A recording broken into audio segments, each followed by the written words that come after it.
I was born and raised in a place where the word small felt like an understatement.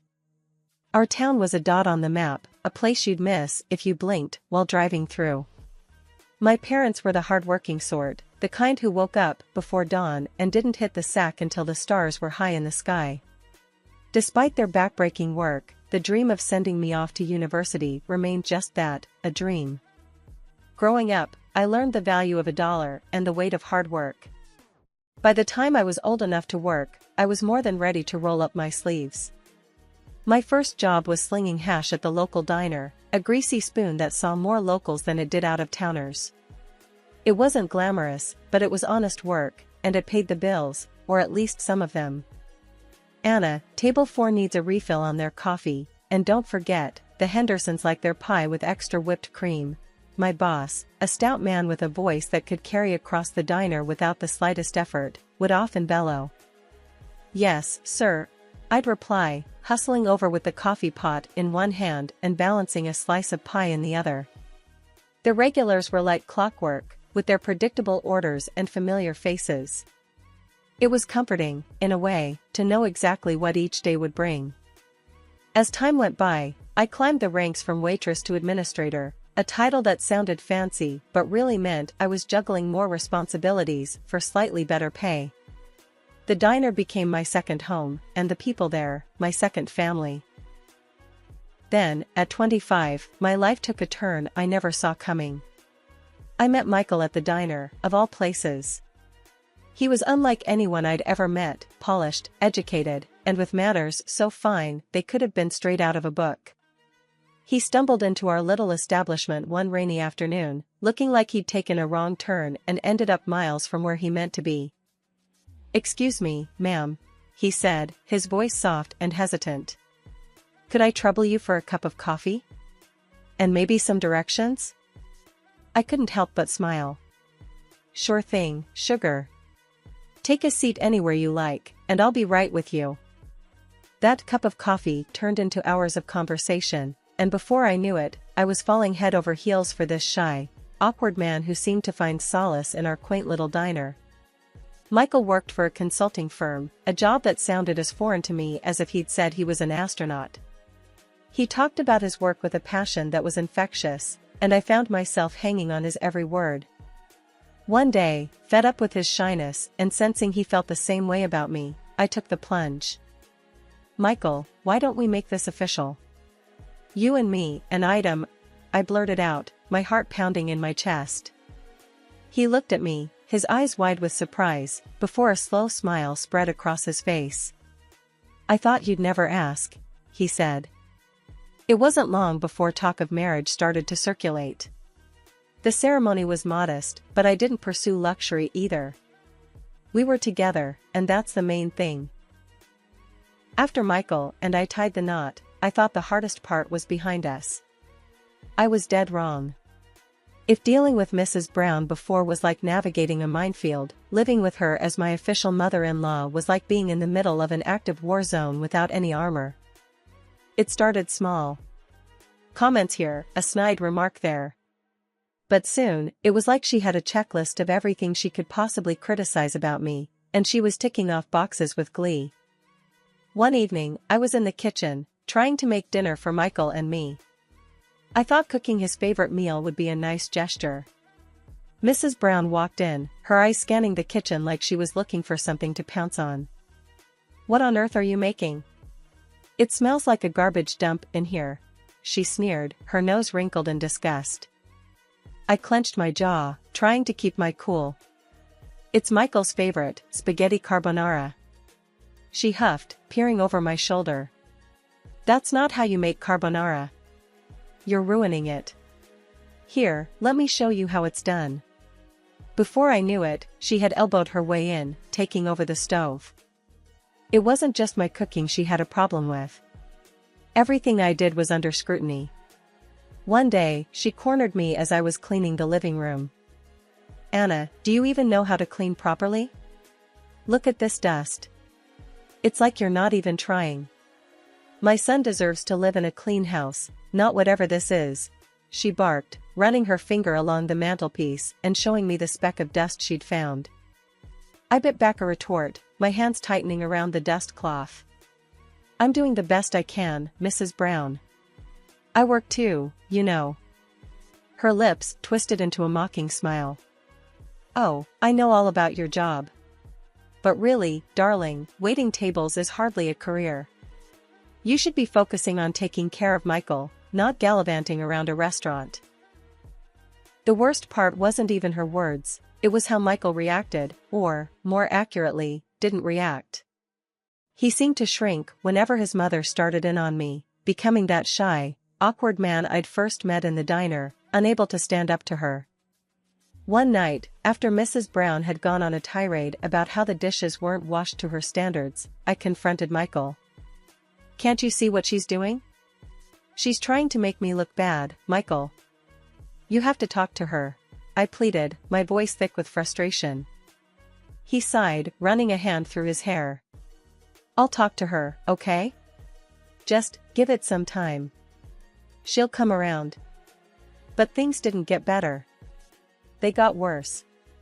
Mrs. Brown's presence in our lives felt like a constant shadow, darkening every moment of happiness we tried to share. She had an opinion on everything, from how much money I was making, a pittance, how can you expect to support a family on that, to how late I stayed at work. A wife should be at home, waiting for her husband, not out and about at all hours. One evening, Michael was on the phone in the kitchen, his voice a murmur. I caught bits and pieces, enough to know he was talking to his mom. I waited for him to finish, curious about their endless topics of conversation. As he hung up, I teased, "What's the secret today? World peace, or did you finally decide what color socks to wear tomorrow?" He chuckled, a bit uneasy. You know, just the usual. Mom's worried about the Henderson project I mentioned last week. She thinks I should handle it differently. I raised an eyebrow. And since when did your mom become a consulting expert? It's not like that, Anna. She cares, you know? She's got a lot of life experience. Sure, but does she have to have a say in every little detail of our lives? I couldn't keep the frustration out of my voice. Michael sighed, running a hand through his hair.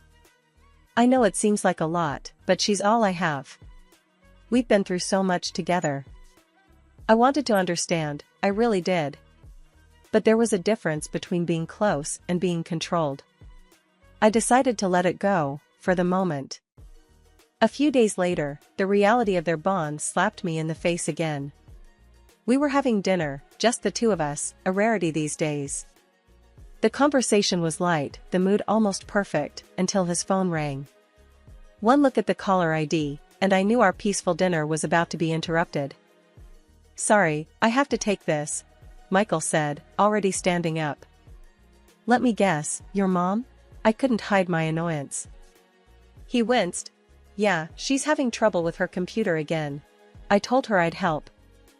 And it has to be right now? I asked, my voice rising. She's waiting to Skype with her friend. It's important to her, Anna. I watched him go, torn between anger and sadness. This was our life now, me, Michael, and his invisible tether to his mother. Continuing from where we left off, the tension between Michael, his mother, and me found new ground, the topic of children. One evening, feeling a mix of hope and nerves, I brought it up. Michael, I've been thinking, maybe it's time we started talking about having kids. Michael looked at me, his expression unreadable. My mom, she's not happy about the idea, he said, almost apologetically. And since when do we need her approval to start a family? I couldn't keep the bitterness out of my voice. It's not about approval, Anna.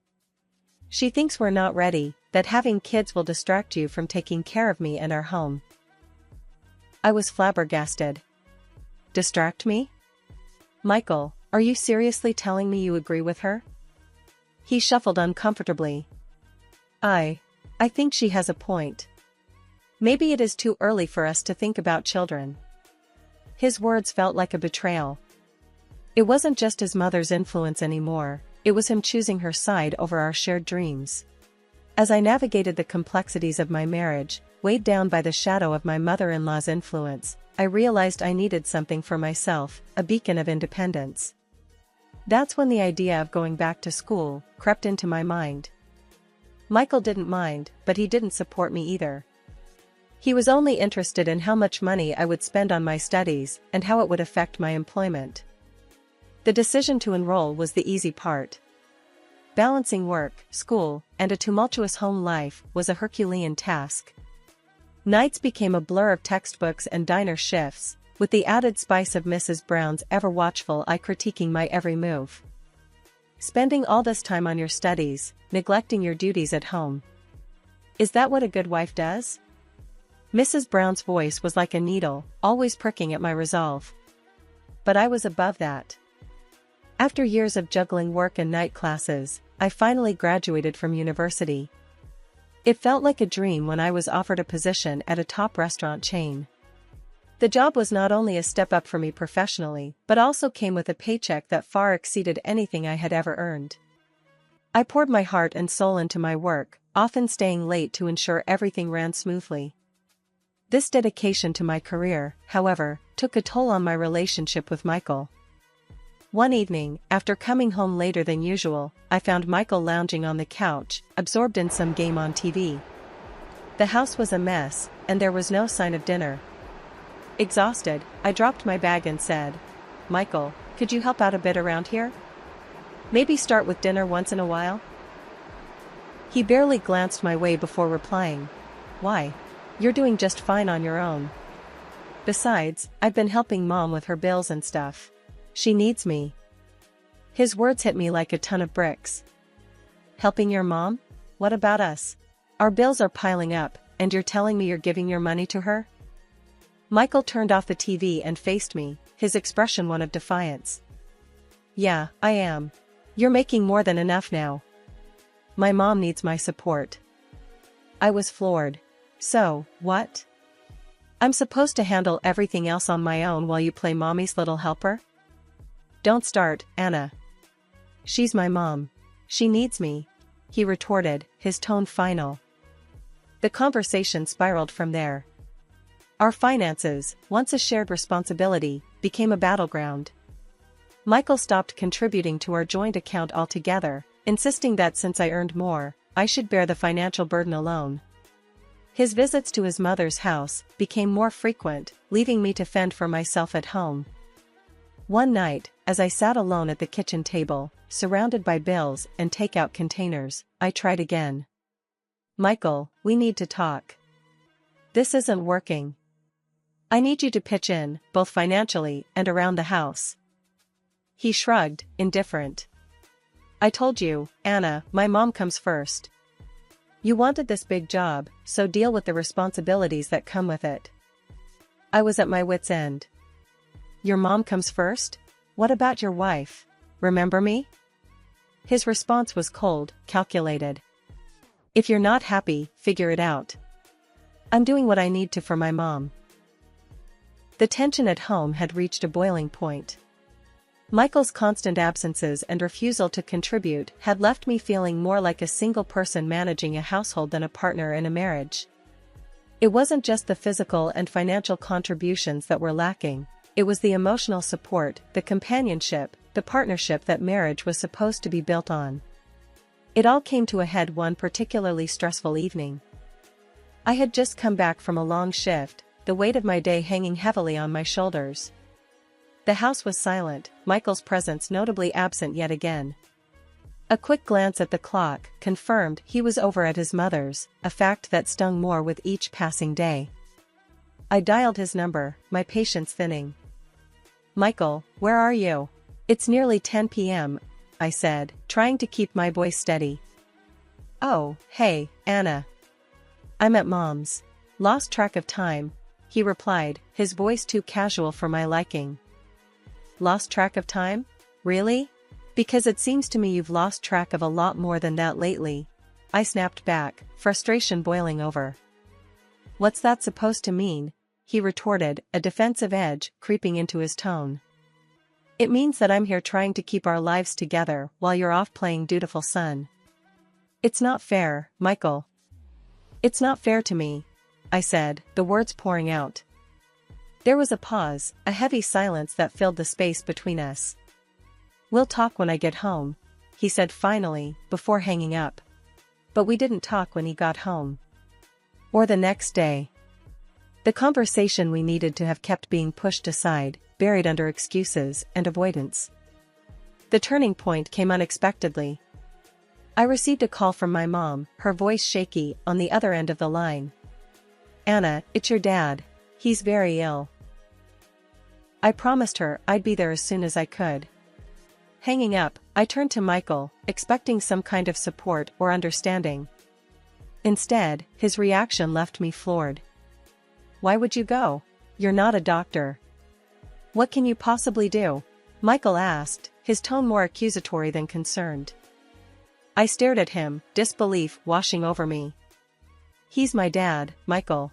He's sick. I need to be there, with my family."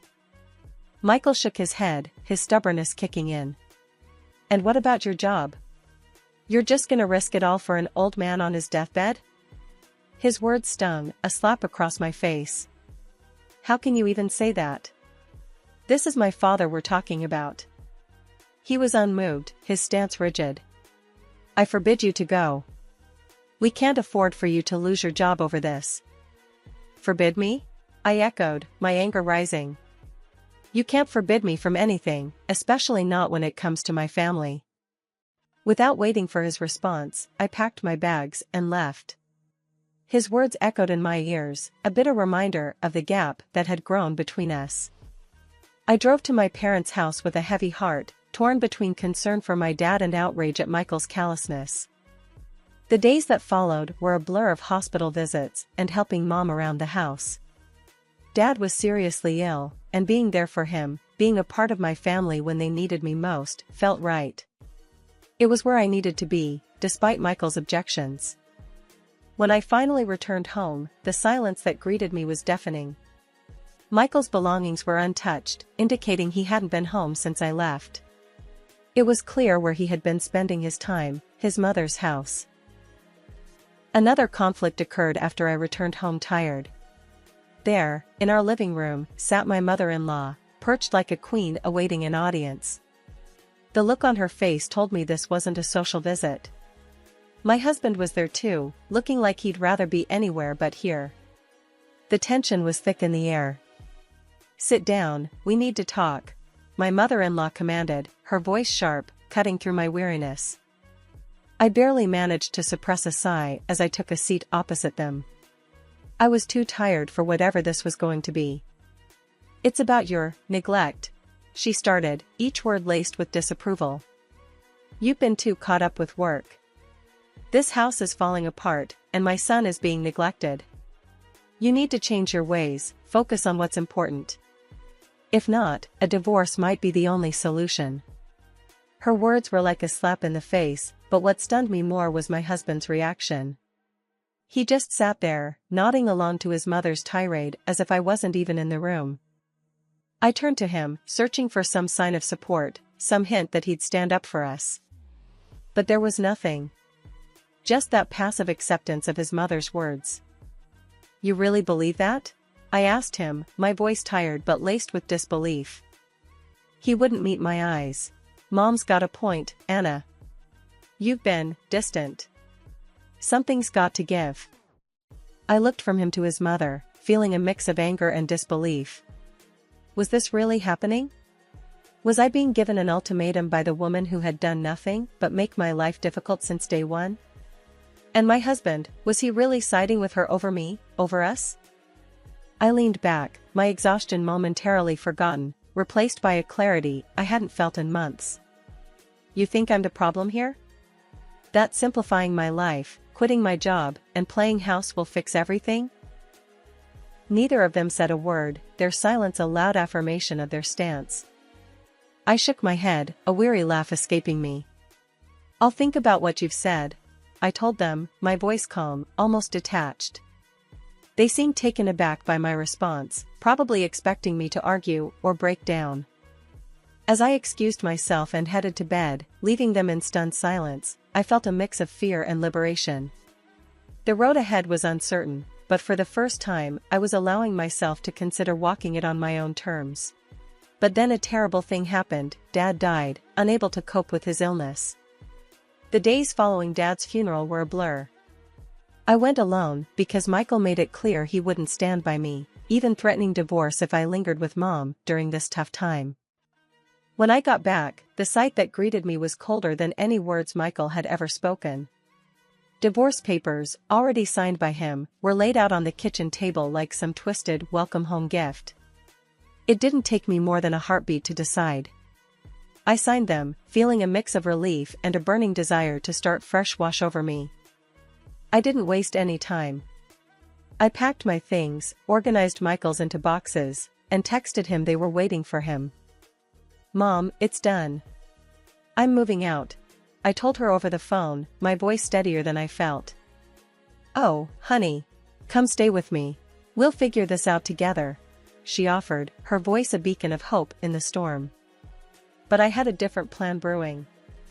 "Actually, Mom, what do you think about buying a place together? Just us, a new start?" Her pause was brief, the idea taking root. "I think that's the best idea you've had in a long time. Let's do it." And so we did. Mom sold the house she'd inherited, and together we found a place that felt like a promise of better days.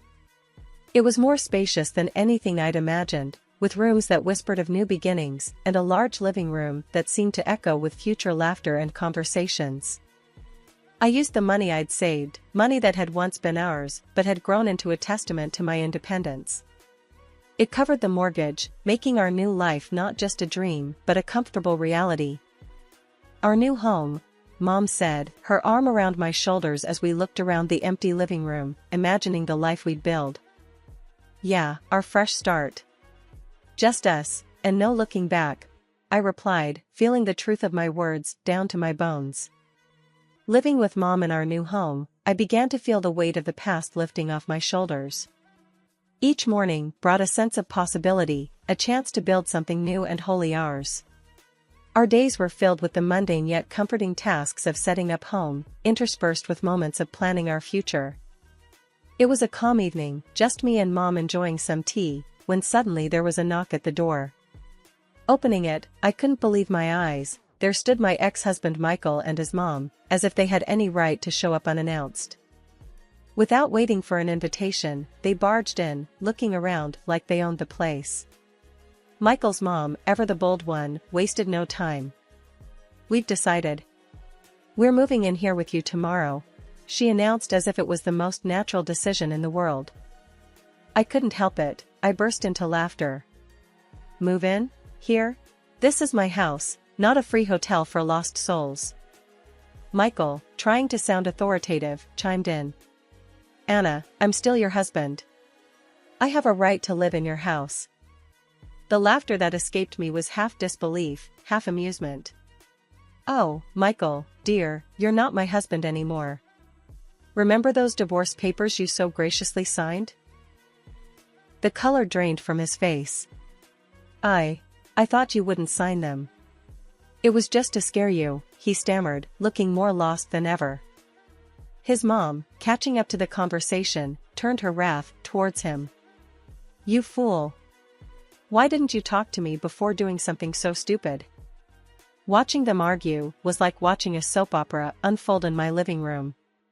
But my patience was wearing thin. "Enough," I said firmly. "I want both of you out of my house and out of my life."